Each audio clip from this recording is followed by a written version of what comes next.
네, 오늘장 선 전략 이어가겠습니다. 국내 증시 특징 점검하고 전략까지 나눠봅니다.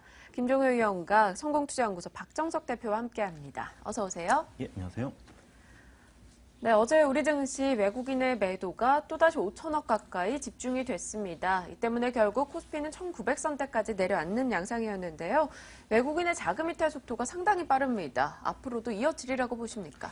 예, 아무래도 외국인들의 이제 매도라고 하는 부분들은 국내적인 부분들도 있지만은 좀 그 대외적인 부분에 그 영향을 상당히 좀 많이 받고 있는 것 같습니다.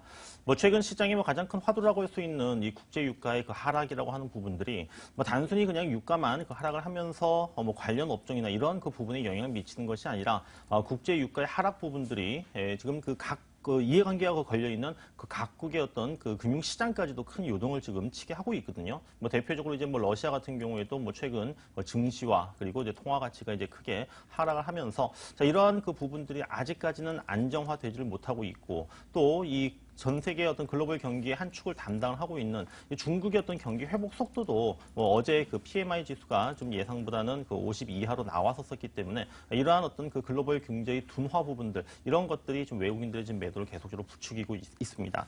그리고 이제 FOMC 회의가 지금 이제 시작을 했는데 저는 이제 FOMC 회의 같은 경우는 오히려 좀 긍정적인 부분들이 나오지 않을까라는 생각이 좀 들고 있고요. 왜냐하면은 최근에 이러한 중국 쪽에서의 어떤 지표라든지 또는 국제 유가의 하락 이런 어떤 어떤 글로벌 경기가 지금 회복되지 못하고 있다고 하는 부분들을 좀 명확하게 좀 보여주고 있기 때문에 지금 가장 큰 이슈라고 할 수 있는 이 조기 그 금리 인상이라고 하는 부분에 대한 이슈는 이번 FOMC 회의에서는 좀 다소 사라지지 않을까라는 생각이 듭니다. 그래서 지금 1900선 아래까지 만약에 내려간다. 자, 오늘도 뉴욕 증시가 굉장히 큰 요동을 치면서 좀 하락 마감했기 때문에 아무래도 1900선 아래로 다시 한번 내려가는 부분들은 불가피하겠지만은 1900선 아래에서의 어떤 지지력 테스트 부분들은 다시 한번 이루어질 가능성이 높고 외국인들의 어떤 매도 부분들을 또 이제 기관들의 어떤 방어라고 하는 부분들이 만들어질 수 있다고 하는 측면 속에서 1900선 아래에서의 어떤 그 지지력이 받쳐줄 수 있는지 이 부분을 좀 일단은 1차적으로 좀 체크를 해야 되는 시점이 아닐까 좀 보고 있습니다.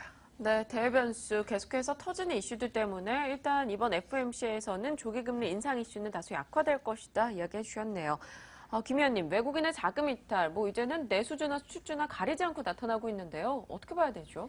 가장 주목해야 될 포인트는 그동안 시장을 전체적으로 좋지 않게 봤을 때도 외국인들이 그나마 삼성전자, 하이닉스 정도는 샀거든요. 네.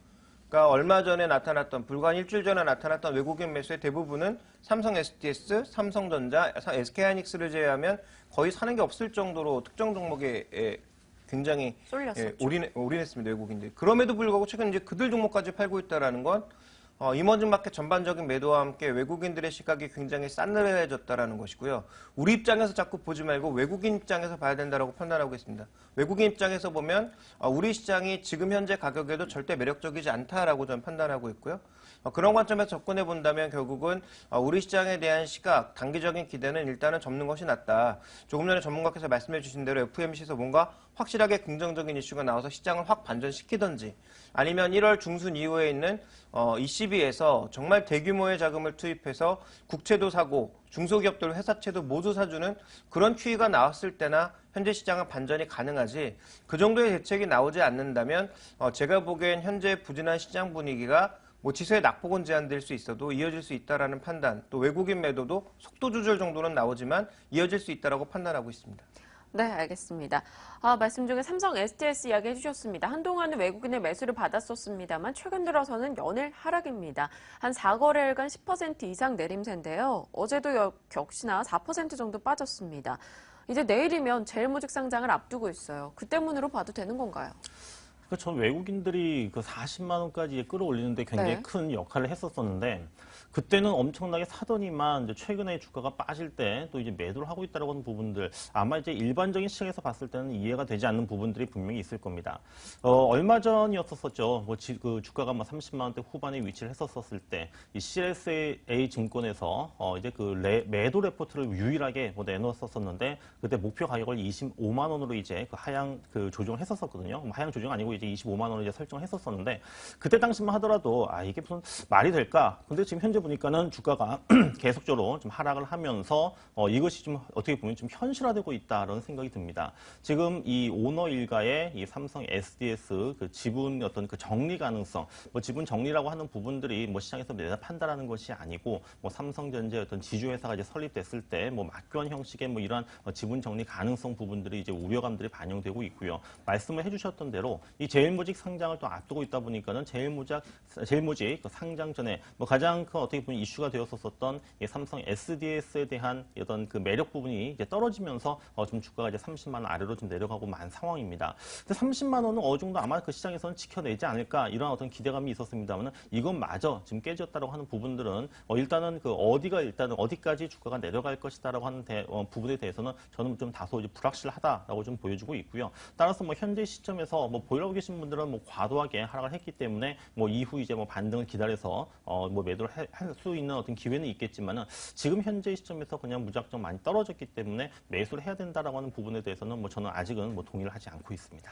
가지고 계신 분들에 한해서는 조금 더 가져갈 수 있겠지만 신규 매수는 자제해보자라는 의견입니다. 김 의원님은 어떻습니까? 제일모직 상장 내일 앞두고 있기 때문에 전략이 좀 더 꼼꼼해야 될 것 같거든요. 아마 내일을 기점으로 하락 속도는 제한될 수 있겠죠. 네. 반등도 나올 수 있습니다. 그렇지만 전문가께서 말씀해 주신 대로 현재의 고평가와 함께 오너들이 지분을 언제 팔지 모른다라는 부담감이 남아있는 한 단기적인 반등은 쉽지 않다라는 거죠. 이 종목에 대해서는 여러 번 투자 의견 말씀드렸습니다. 상장하는 날부터 말씀드렸죠. 40만 원 이상에서 팔자라고 말씀을 드렸고요. 장기적으로 보시는 분이라면 조정시 분할 매수하자라는 말씀드렸는데요. 이 종목의 기술적인 위치, 그다음에 뭐 이런 것들은 전 중요하지 않다고 보고 있습니다. 가장 중요한 건 뭐냐면 결국은 앞으로 삼성 SDS가 뭘 할 건가가 중요한데요. 뭘 할 건가에 그러니까 기업의 지배구조 입장에서는 굉장히 하단에 놓일 종목이지만 앞으로 뭘 할 건가의 입장에서 놓고 봤을 때는 삼성그룹의 최상단에 놓여 있을 만한 종목이라는 점에서 저는 조정 시에 분할 매수 정도, 조금 뭐 비겁한 전략일 수도 있겠습니다만 조정 시에 나눠서 조금씩 사는 전략은 필요하다고 보고 있습니다. 네, 아주 긴 시각으로 접근할 때는 조정시 분할 매수 가능하다라는 의견입니다. 어제 한국타이어 그리고 한국타이어 월드와이드 어제 또 급등하는 모습이 있었습니다. 한라비스트형공제 인수설이 영향을 미쳤는데요. 이 두 종목에 대한 시각은 어떠세요? 예, 뭐 한라비스트형 공조를 그 인수를 한다. 뭐 인수에 이제 그 여러 가지 뭐 배경들이 좀 나와주고 있고 또 한라비스트형 공조 입장에서도 한국 타이어가 만약에 그 일정 정도 지분을 이제 그 참여를 해서 인수를 한다고 했을 때는 뭐 나쁘지 않은 그런 선택이다라고 좀 볼 수 있는 부분들인데요. 지금 이제 한국 타이어 같은 경우에는 뭐 타이어 이제 그 사업을 갖다가 진행을 하고 있는 상황에서 한라비스트형 공조 인수를 통해 가지고 이 자동차 이제 부품업으로 이제 그 진출한다라고 하는 이러한 그 야심찬 어떤 계획들을 좀 가지고 있습니다. 또 이거 그 내부적으로는 지금 이제 제3세 어떤 경영과 관련해가지고 어제 그 자동차 부품 사업과 그다음에 이제 그 타이어 사업을 좀 나눠가지고 이것을 뭐 정리하기 위한 이런 의도도 있다라는 이런 그 전망들이 나와주고 있는데 지금 그 뭐 공시를 통해서 뭐 협의를 하고 있다라고 좀 얘기가 나와주고 있고요. 그래서 뭐 빠르면은 이제 뭐 조만간에 이제 그 주식 인수 관련된 뭐 계약을 이제 맺을 것이다라는 이런 그 분석들이 있는데 자 어제 이제 급등을 통해서 지금 이 부분들은 단기적으로는 어느 정도 주가에 반영이 됐기 때문에 지금 여기서 뭐 더 반영될 여지는 그렇게 크지는 않겠지만은 장기적으로 봤을 때는 이제 한국타이어나 뭐 한국타이어 월드와이드의 입장에서 봤을 때는 뭐 한라비스트형 공조를 이제 인수를 하면서 나타날 수 있는 뭐 시너지 효과라기보다도 어떻게 보면 좀 덩치를 좀 크게 좀 키우면서 뭐 규모의 경제 뭐 이런 부분들을 갖다가 감안했을 때는 장기적으로는 저는 뭐 긍정적으로 좀 본다라고 말씀드릴 수 있겠습니다. 네, 알겠습니다. 그럼 오늘 투자자들을 위한 유망주 들어보겠습니다. 박정석 대표의 유망주 오늘 무슨 종목입니까? 예, 좀 뭐 굉장히 좀 날씨가 추워졌습니다. 네. 뭐 증시도 지금 현재 한파가 지금 좀 진행이 되고 있는 부분들인데, 자, 추운 날씨 속에서 이제 또 뭐 시장이 안 좋을 때는 어떤 그 개별 종목의 어떤 그 접근을 해가지고 좀 이슈와 관련될 수 있는 종목을 좀 접근을 해봐야 되지 않을까라는 생각이 들고요. 그래서 오늘 가지고 온 종목은 바로 아이리버라고 하는 종목입니다. 자, 아이리버는 그 뭐 MP3라든지 이제 이것을 통해서 지난 2000년대 초에는 굉장히 승승장구했지만은 자, MP3 플레이의 어떤 시장이 이제 그 뭐 성장세가 이제 크게 이제 둔화가 되면서 굉장히 좀 어려움을 겪었었습니다. 하지만 올해 그 SK텔레콤이 이제 인수를 하면서 이제 그 스마트 이제 웨어러블 뭐 디바이스 이런 쪽으로 이제 좀 사업을 좀 영역을 좀 확대를 좀 하고 있고요.